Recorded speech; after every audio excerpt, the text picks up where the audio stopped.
네, 안녕하십니까. 저는 소개를 받은 경북대학교에서 말뭉치언학 전공하고 있는 안진산이라고 합니다. 반갑습니다. 네,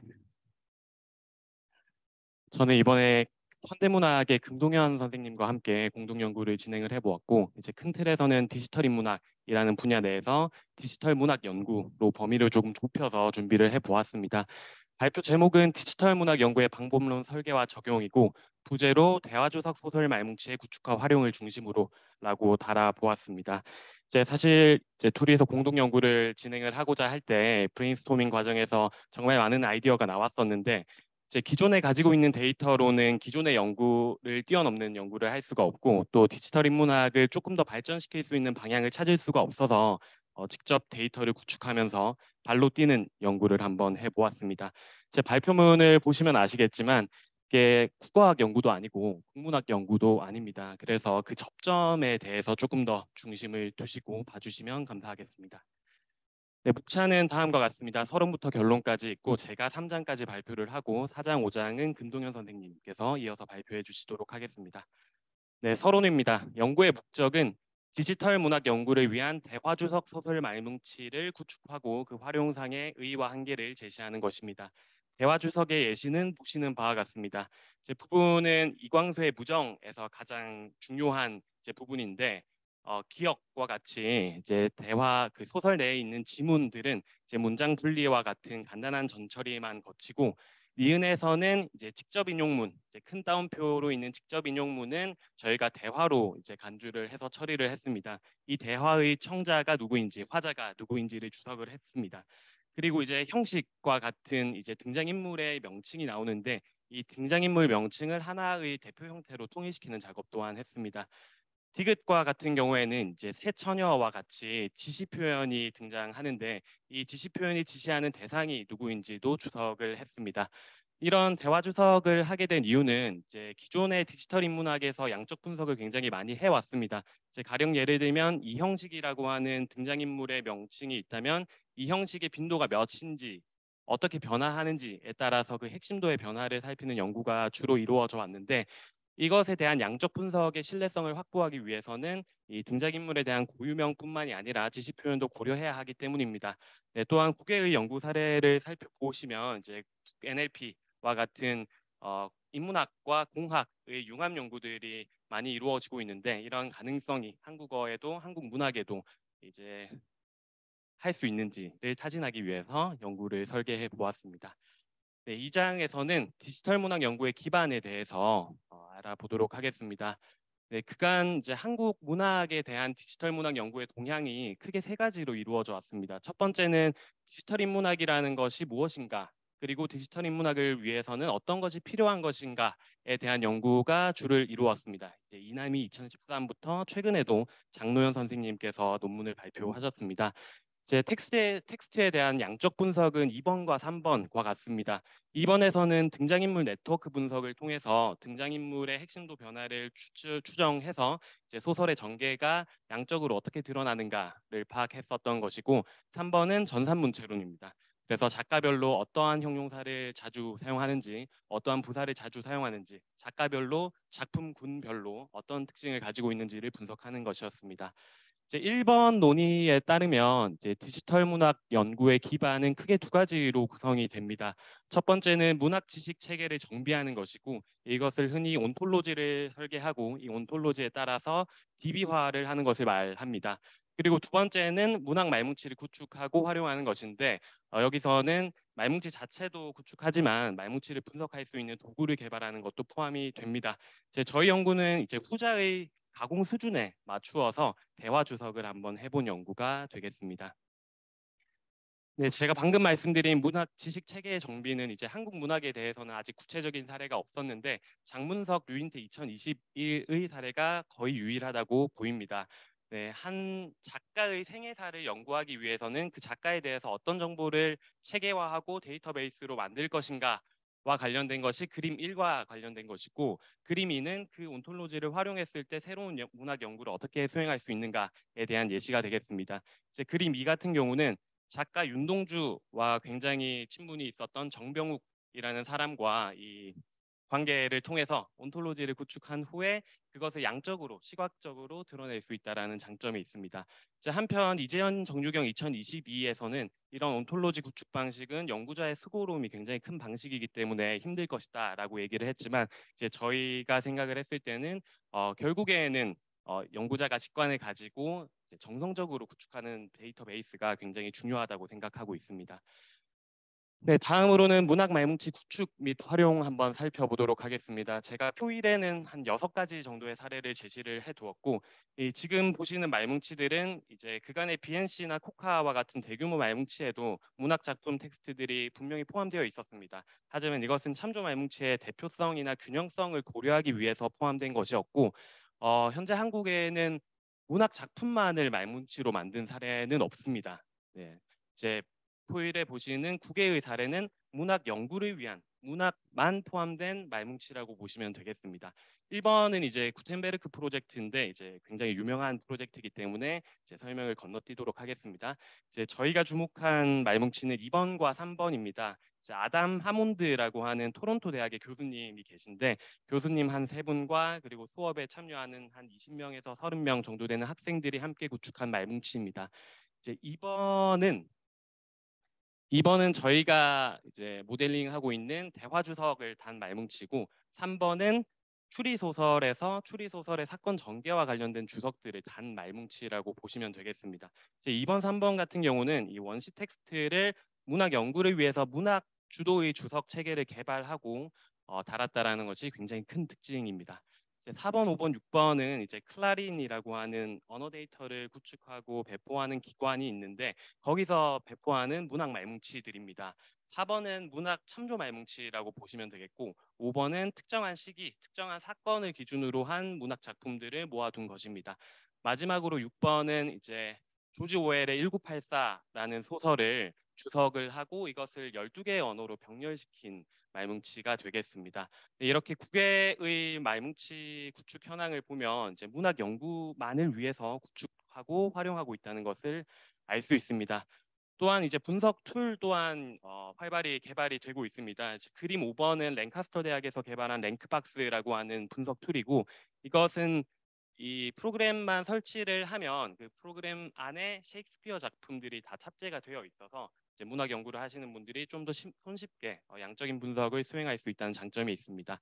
이제 우측편에 보시는 북 NLP라고 하는 이제 프로그램인데 이것은 기터브에 공개가 되어 있습니다. 미국의 국립인문재단과 국립과학재단이 협업해서 만든 NLP 프로그램이고 이것은 발표문의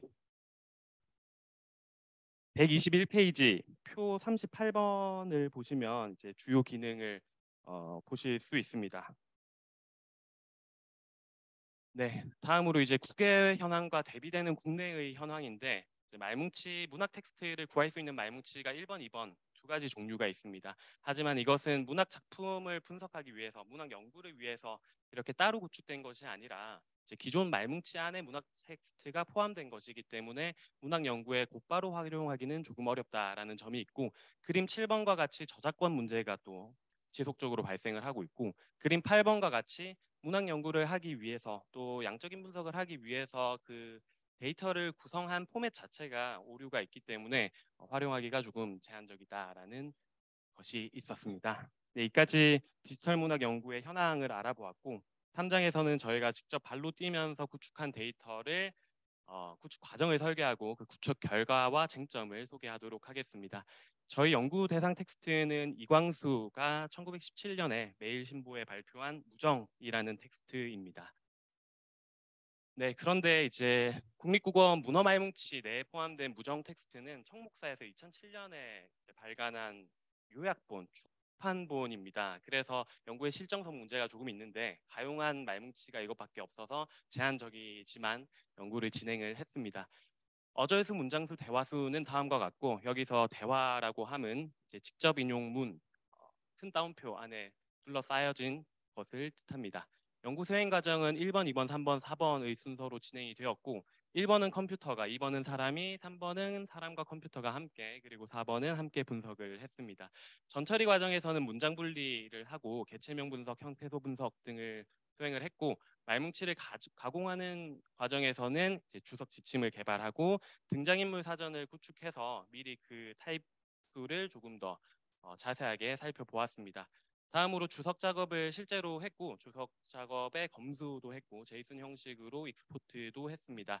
마지막으로 말뭉치를 분석하는 과정에서는 주석된 것들의 빈도를 분석하기도 하고 공기업 분석과 네트워크 분석을 함께 수행을 했는데 공기업 분석과 네트워크 분석은 그 말뭉치의 규모 자체가 굉장히 작아서 조금 발표문에 실지는 않았습니다.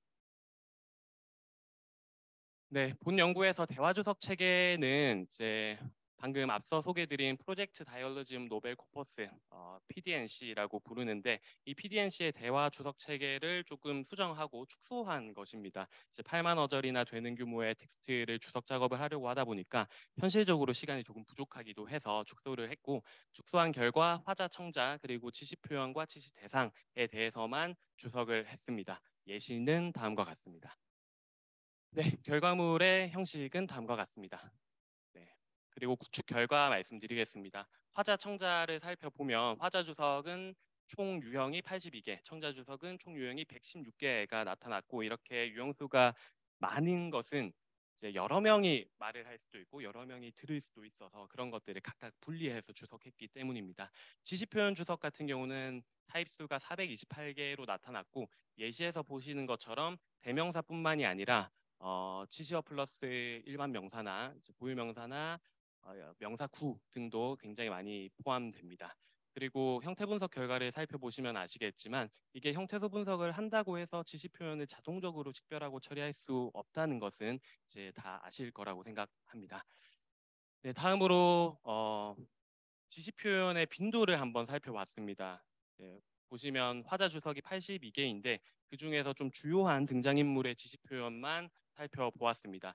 인물명으로 등장하는 것은 이 형식으로 등장한다라는 것이고 지시 표현은 이 형식을 이 선생 혹은 이 교사라고 지시하는 표현들을 합친 것인데 살펴보시는 것과 같이 지시 표현의 빈도가 훨씬 높다는 것을 알 수 있습니다. 그래서 그동안 이제 등장인물에 대한 양적 분석을 통해서 핵심도 변화를 살펴본 연구들이 지시 표현을 고려하지 않는다면 연구의 결과가 조금 뒤바뀔 수도 있겠다라는 생각이 들었습니다.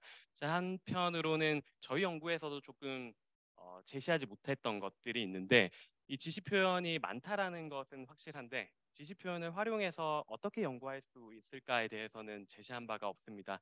제가 처음에 기대한 것은 이 형식의 지시 표현을 고려한다, 박영채의 지시 표현을 고려한다 하면 등장인물의 핵심도, 등장인물의 출현 빈도가 이렇게 뒤바뀌는 것이 나타나야 되는데 그 빈도의 경향성 자체는 이제 동일했기 때문에 지시 표현을 많이 활용을 하지 못했습니다.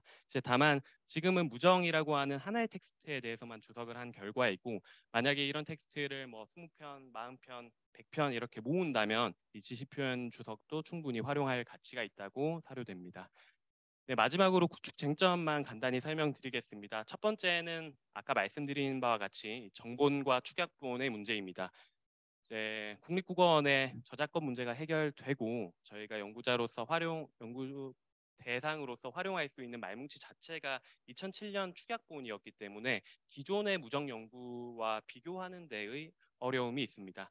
다음으로 두 번째로는 주석 지침을 개발하고 명세화할 필요가 있다고 생각합니다. 또 말씀드린 바와 같이 PDNC에서는 그 홈페이지에 들어가면 주석 지침 가이드라인도 이렇게 쭉 한 10페이지에서 15페이지 사이로 제시를 해두었는데 그 정도로 명세화한 후에 주석 작업을 해야 일관성을 유지할 수 있다고 생각합니다. 여기서는 주석의 범위뿐만이 아니라 독서 시간상의 문제 등도 있고 화자나 청자를 어디까지 주석할 것인가에 대한 문제들도 있습니다. 자세한 내용은 발표문을 참고해 주시면 감사하겠습니다. 네, 다음 사장은 금동현 선생님께서 발표해 주시겠습니다. 아,